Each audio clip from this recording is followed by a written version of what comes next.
बिस्मिल्लाहिर्रहमानिर्रहीम अस्सलामुअलैकुम, my name is Yasir. तो यहाँ पर मैंने आपके सामने कुछ एम्प्लॉय नेम्स लिखे हैं। तो आज हमने ये देखना है कि किस तरह से हम एक्स्ट्रा जो फालतू स्पेस होती है नाम के बीच में या स्टार्ट में या एंड पे उसको ख़त्म करके तमाम नामों को किस तरह से सीधा करके लिखना है। तो यहाँ पर हम इनको सीधा करके लिखेंगे, उसके लिए इक्वल लगाएं।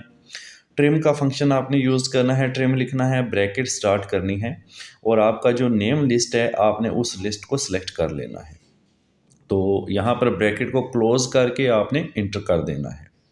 तो आप देखेंगे कि पहला नाम जो है वो बिल्कुल सही हो गया है, इसके बीच में फालतू स्पेस ख़त्म हो गई है। अब ये जो ग्रीन पॉइंट है छोटा सा, इसको पकड़ कर नीचे खींच लें एंड तक, तो आपके तमाम नाम जो हैं वो सारे के सारे ठीक हो जाएंगे। पहले और बीच में आने वाली स्पेस जो एक्स्ट्रा है वो ख़त्म हो जाएगी।